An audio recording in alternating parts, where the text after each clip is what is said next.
महिला ने देखा कि उसका हाथ कार के दरवाजे के आर पार जा सकता है। उसे एहसास हुआ कि शायद उसके पास अलौकिक शक्ति आ गई है। वह सीधा कार के अंदर जाकर बैठ गई। जैसे ही वह उत्साहित होकर अपनी साथी को दिखाने वाली थी, तभी उसकी साथी को एक हत्या के मामले की सूचना मिल गई। जब महिला उसके साथ घटना स्थल पर पहुंची, तो वह हैरान रह गई कि मृतक वहीं खुद थी। लाश ने सेक्सी बनी गर्ल की पोशाक पहन रखी थी। उसे जंगल में एक बड़े पेड़ से बांध दिया गया था और उसकी बाह के अंदर एक रहस्यमय संख्या खुदी हुई थी। मृतक को मरने से पहले बेरहमी से प्रताड़ित किया गया था। जमीन पर घसीटने के निशानों से साफ था कि यह जगह असली वारदात स्थल नहीं थी। अपनी ही दर्दनाक मौत का दृश्य देखकर महिला पूरी तरह हैरान रह गई। वह पुलिस से मदद मांगना चाहती थी, लेकिन चाहे वह कितनी भी हाथ हिलाए, सामने वाले उसे देख नहीं पा रहे थे। आखिर यह सब क्या हो रहा है, यह समझने के लिए महिला मजबूरन पुलिस के साथ अपने घर लौट आई। तलाशी के बाद उसने सच में एक चौंकाने वाला राज खोज निकाला। महिला ने अपनी ही लाश को उस छोटे जंगल में दर्दनाक हालत में देखा। हत्यारे की तलाश में वह पुलिस के साथ फिर से घर लौट आई। तलाशी के बाद जांचकर्ताओं को कंप्यूटर में मृतका और उसकी सहेली की चैटिंग रिकॉर्ड मिली, जिससे वे तुरंत उसकी सहेली तक पहुंच गए। जब छुई हुआ को यह खबर मिली तो वह बेहद दुखी हो गई। पुलिस ने उससे पूछा कि मृतका अपनी मौत से पहले किन लोगों के संपर्क में थी।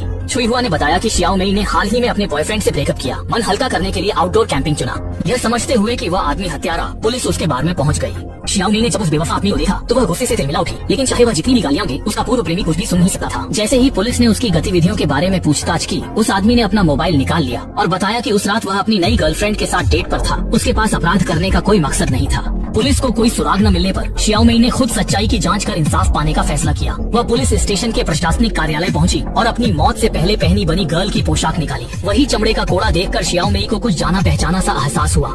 घर लौटकर दस्तावेजों को जंगली करते हुए उसे कई साल पहले की दोस्त के साथ की तस्वीर मिली, जिसमें वही चमड़े का कोड़ा था। ये महसूस करके उसकी दोस्त छुई हुआ ने ही उसे मारा है। शियाओ मेई सवालों के साथ उसके पास गई, लेकिन वह उसे देख नहीं पा रही थी। शियाओ मेई ने गुस्से में गिलास तोड़ दिया और आरोप लगाया। तभी छुई हुआ का भाई आवाज सुनकर आ गया। भाई बहन की बातचीत से शियाओ मेई को अनायास ही पता चला कि उसका भाई उसे चुपचाप पसंद करता था। जब शियाओ मेई लड़के के कमरे में पहुंची, तब उसे पता चला कि यह शर्मीला सा बच्चा असल में अंदर से एक मानसिक रूप से विकृत सनकी है। वह इंटरनेट पर महिलाओं के खिलाफ चरमपंथी बातें पोस्ट करता था और उसके गेम कंट्रोलर पर जो कोडिंग थी वह शियाओ मेई के हाथ पर खुदे नंबरों से मेल खाती थी। ये जानने के बाद कि वही लड़का उसका असली हत्यारा है, शियाओ मेई ने तुरंत सारे सबूत इकट्ठा कर पुलिस को सौंप दिए और आखिरकार इंसाफ हासिल किया। बड़ी दुश्मनी का बदला लेने के बाद शियाओ मेई को अब इस दुनिया से कोई लगाव नहीं रहा। वह हल्के मन से पुलिस स्टेशन से बाहर निकली, खुशियों की दुनिया की ओर बढ़ने और एक नई जिंदगी शुरू करने के लिए तैयार थी। यहीं पर फिल्म समाप्त होती है।